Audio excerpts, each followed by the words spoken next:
Mehribanlar ondan emme. Toyda varalarımızın bedegi olan levaplığı evvel tekay halifamızın aydın bilen devam edeli. Canına sağ olsun dinleyin canım.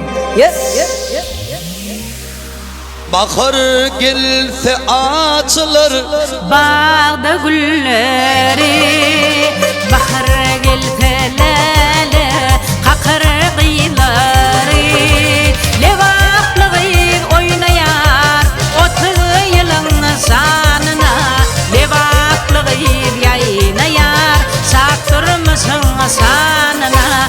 Toyum var, tadım var, tapalı zamanım var, toyum var, tadım var, tapalı zamanım var, ceyhunun taka alan karığım kanalım var, adeleme dolun bir taraf vatanım var.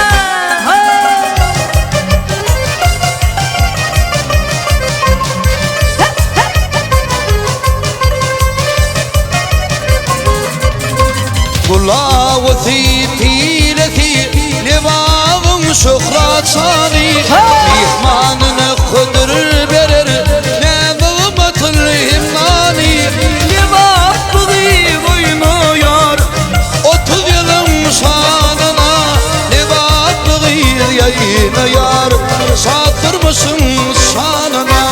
Toyum var, tadım var, kapalı zamanım var, toyum var, tadım var, kapalı zamanım var, ceyhunun sakı alan karağım kanalım var, adeleme dolun bir taraf vatanım var.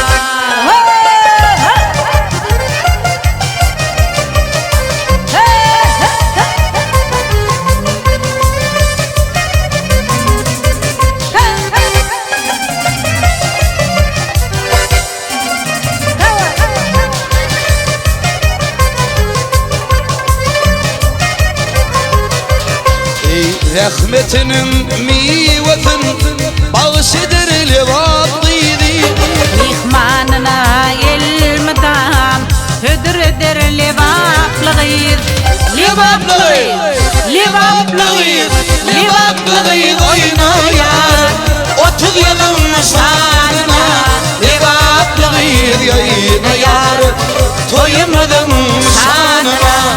toyum var, tadım var, kapalı zamanım var, Toyum var, tadım var, kapalı zamanım var Ceyhunun fakalın, karımın diryamı var.